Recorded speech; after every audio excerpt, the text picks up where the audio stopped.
Namaku Lilis. Aku adalah seorang siswi yang baru saja lulus dari salah satu sekolah menengah atas yang ada di kota Solo. Selepas kelulusan, karena aku tidak melanjutkan kuliah, aku mulai disibukkan dengan mencari pekerjaan di sana-sini. Sampai akhirnya, karena tidak mendapat panggilan dari semua lamaran kerja yang sudah kukirim, aku mencoba melamar di sebuah toko percetakan yang ada di dekat rumahku.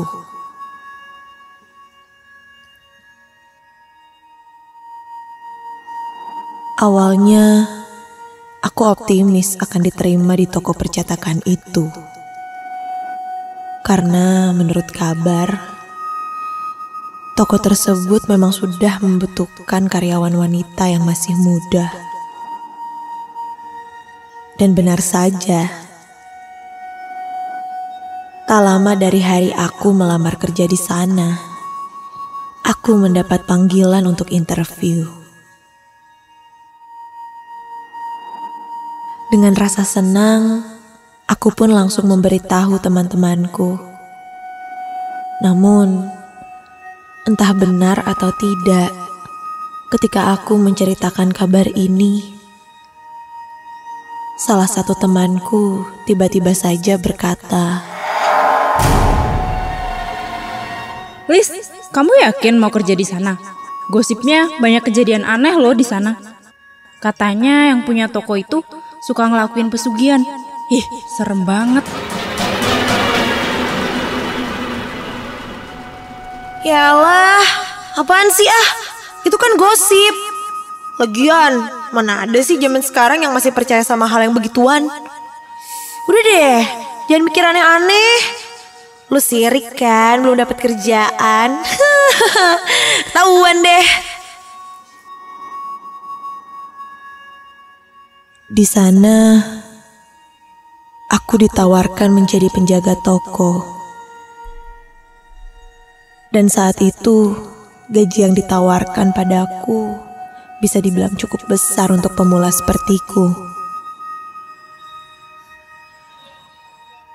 Apalagi, aku belum pernah bekerja sebelumnya.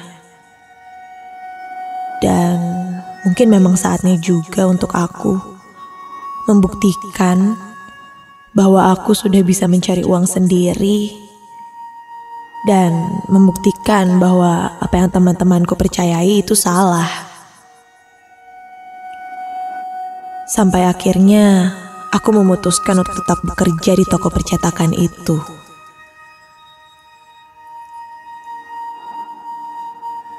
Toko ini dibuka jam 9 pagi dan tutup pada pukul 5 sore setiap harinya.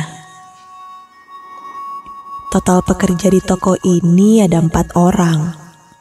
3 pria dan 1 perempuan, yaitu aku. Tugasku di sana sederhana, hanya duduk di belakang meja kasir dan mengurusi penjualan serta keuangan secara umum. Cukup sederhana, apalagi ditambah lingkungan kerja yang sangat nyaman. Aku pun sangat betah bekerja di sana. Meskipun senior-seniorku di sana banyak yang bilang kalau staf perempuan di sini seringkali berhenti tanpa alasan yang jelas. Mendengar itu, aku pun hanya mengiyakan saja. Karena aku pikir aku akan betah-betah saja di sini.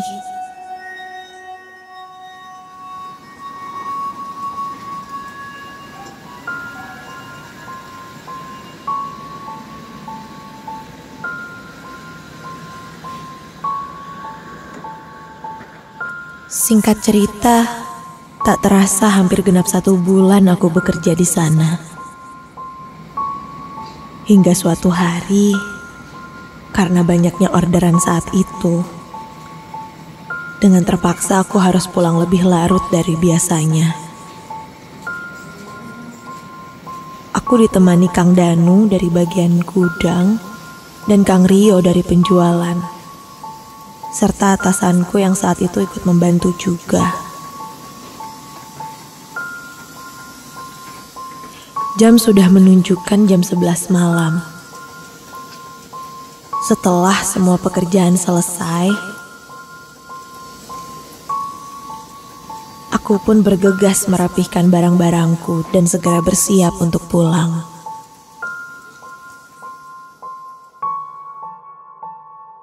Namun sebelum pulang, atasanku memanggilku dan memberiku amplop yang berisi uang. Melihat itu, aku pun sedikit terkejut. Dan aku menanyakan ini uang apa. Karena biasanya uang lemburan itu dibayar saat gajian nanti. Namun atasanku menekankan lagi bahwa uang ini bukanlah uang lemburan. Hanya sebagai imbalan saja di luar gaji pekerjaanku. Dengan terpaksa, aku pun menerima amplop itu. Dengan sedikit perasaan yang kurang enak sebenarnya. Karena saat itu hanya aku saja yang diberi amplop tersebut. Sedangkan karyawan yang lain tidak mendapatkan apa-apa.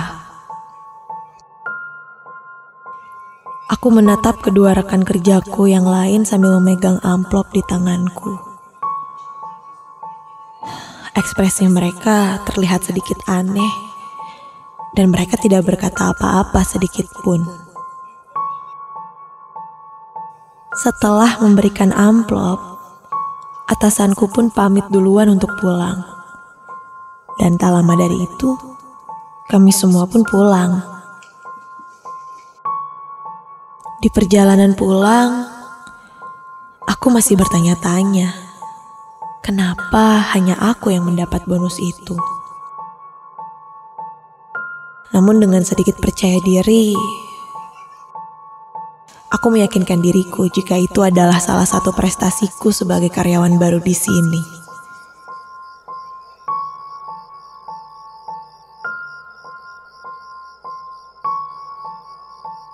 Sesampainya di rumah, karena saat itu sudah menunjukkan jam 11:30 malam, aku pun bergegas segera bersih-bersih dan bersiap untuk lanjut tidur.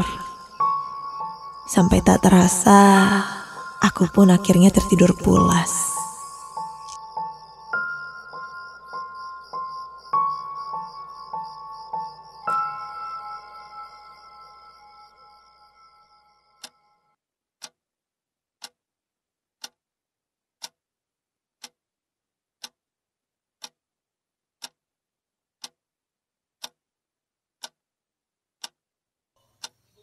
Entah jam berapa,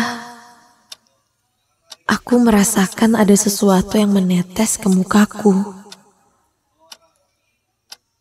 Aku mengusapnya dengan tanganku. Yang kurasa ini air. Dan aku pun membuka mataku dan... Astaga! Tepat di atas mukaku, aku melihat sebuah wajah. Seorang wanita menganga dengan matanya yang membelalak melihat marah padaku. Melihat itu aku pun langsung terperanjat berdiri. Dan kini, kulihat aku seperti ada di sebuah ruangan seperti istana yang tak pernah kulihat sebelumnya. Aku di mana? Dan kulihat sebuah sosok besar sedang duduk di atas tempat tidur yang aku tiduri, membungkuk dan memakai baju hitam. Dia siapa? Tolong!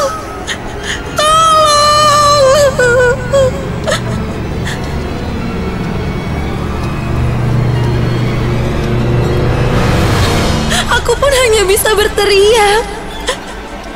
Kulihat sosok itu mendekatiku dan wajahnya menengok ke arahku.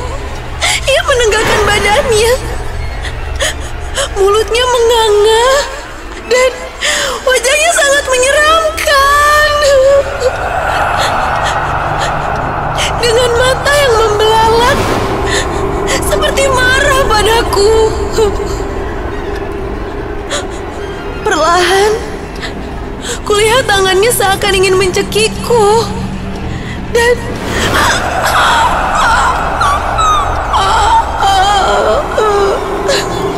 benar saja, kini tangannya berada di leherku. Dia mencekikku. Aku pun tak bisa berkata apa-apa saat itu.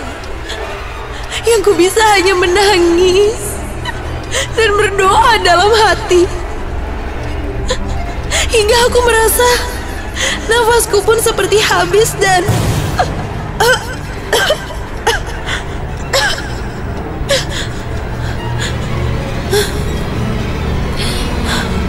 aku pun tersadar.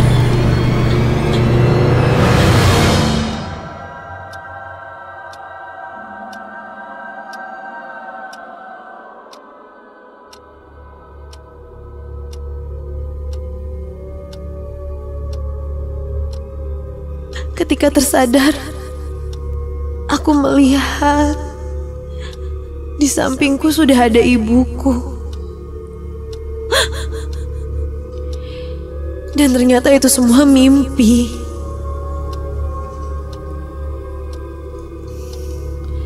Aku bermimpi buruk sekali malam itu. Ibuku menanyakan apa yang terjadi padaku. Lalu aku pun mulai menceritakannya. Sampai akhirnya, setelah kejadian mimpi buruk itu, aku jatuh sakit lumayan lama. Selama 1 minggu, aku hampir tak sanggup untuk bangun dari tempat tidur. Entah sakit apa yang kualami ini. Berat badanku mulai turun dengan kecepatan yang tak masuk akal. Setelah diperiksa ke dokter, katanya aku terkena tifus. Namun karena orang tuaku sedikit aneh dengan penyakitku yang tak kunjung sembuh, orang tuaku pun memanggil orang pintar. Karena mereka sedikit khawatir dengan mimpiku yang kualami waktu itu. Dan setelah diperiksa, aku diberitahu kalau saat itu ada orang yang menumbalkanku untuk keuntungan pribadinya. Namun untungnya ada yang menyelamatkanku dan membawaku pulang. Mendengar itu, aku langsung teringat dengan tempat kerjaku. Pantas saja, teman-temanku bilang tak ada yang beres dengan toko percetakan itu. Mungkin saja ini ada hubungannya dengan amplop berisi uang yang diberikan atasanku waktu itu. Orang pintar itu pun bilang, kalau saja saat itu aku tidak diselamatkan, aku akan meninggal karena harus jadi tumbal. Dan sejak saat itu, aku tidak lagi mendengar kabar dari atasanku. Katanya, atasanku itu menghilang entah kemana. Teman-temanku di toko pun sudah tidak bekerja lagi di sana. Salah satu temanku di tempat kerja pun membenarkan apa yang aku alami ini. Ia membocorkan padaku bahwa dari dulu katanya atasanku ini memang suka sekali dengan hal-hal mistis. Dan sebenarnya waktu kejadian pemberian amplop itu, temanku ini memang sudah punya firasat yang buruk. Namun entah kenapa waktu itu seperti ada yang menahannya untuk berbicara padaku. Ia pun sedikit menyesal dengan kejadian yang aku alami. Entah itu benar atau tidak, yang pasti kejadian ini benar-benar menyisakan trauma yang cukup besar untukku.